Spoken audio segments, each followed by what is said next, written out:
How my house burnt down. Part 2. This house was no ordinary house. This house had a room for everything. There was a room just for metal smithing, for making silver jewelry or gold jewelry or just about anything. Coins. We used to like to make coins. We did this thing called, well, I'll get into that later.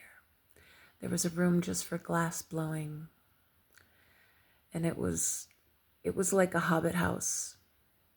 The room that the glass blowing happened in had an atrium floor to ceiling.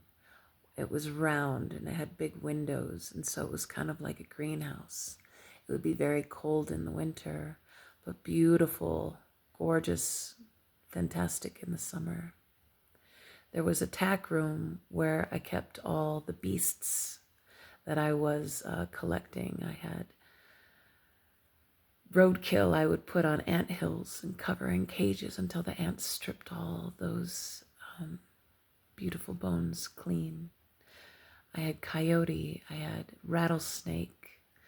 We were raising peacocks, and one of them had snapped its own neck, so we cut off, it was a male, so we cut off its butt and spread the tail feathers out. They were 6 and 7 feet long, and we nailed it to a board and let it dry in some salt. And I was gonna wear it as a costume. I thought it was magnificent. I had a tarantula that was being preserved, lots and lots of coyote bones, bird's wings spread, nailed to a board to dry. I had a few bumblebees, a few small birds, and it was just gorgeous. There was a room that was a hidden room that you could lock yourself. It was a safe room deep within the house, and it was, I guess, it was a little dicey because one time when the family was first looking at the house, they accidentally locked themselves in. It's kind of like, oops. In the second story, there was a bathroom right off the catwalk balcony overlooking the main room, and it had a hot tub in it up on a sort of like you had to step up to it, and because it was upstairs, you couldn't stand up because of the shape of the roof. It was like an attic where it was A-shaped.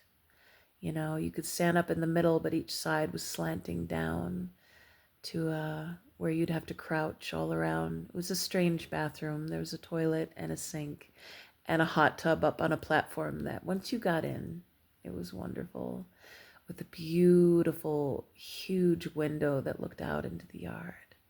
I spent hours and hours and hours in that hot tub, soaking until the water was cold and draining it and soaking again.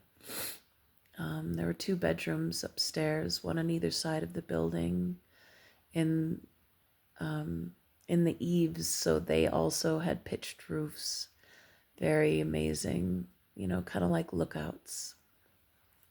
The living room was downstairs off of the kitchen. The kitchen had 2-story high ceilings and a pantry that you could walk into, and a bathroom down a long hallway, and the floors were all made of flagstone and large stones, and all the walls were made of stones and covered in adobe made on site. I mean, the building was 200 years old. So it was kind of like a fun house. The kitchen was amazing.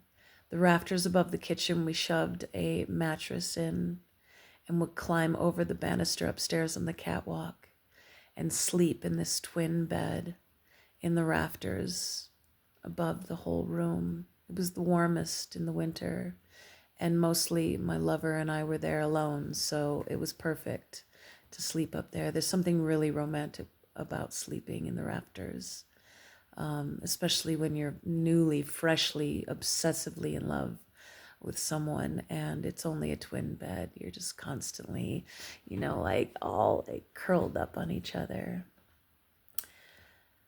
There was a room down a long hallway, almost a different section of the house, that was his daughter's room. She was away.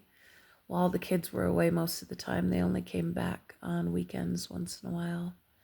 So it was this nice balance of family time, camping, cooking, lots of people running around, friends, relatives, and then during the week, quiet time, just me and him making art, discovering things, harvesting things, feeding the birds, chopping wood. It was a wood burning stove heat house. It had radiant floors, but that was really expensive. So we only turned that on in the very coldest of the times, only when the kids would come. Otherwise, it had a wood burning stove in almost every room. So we would just go to town, start heating everything up hours before we needed it to be hot. It was pretty romantic. The main room had a piano and all sorts of magical things, all the mystical, magical art and jewelry and barometric meters, barometers, glass blown with feathers inside, and lanterns and candles, candelabras and goblets. And I mean, it was really like a medieval sort of castle. And for a while, it was mine too. It was the most magical place I've ever lived as far as history and space to really create, and very creative people. And that's the end of part 2. Mwah. Thanks for listening.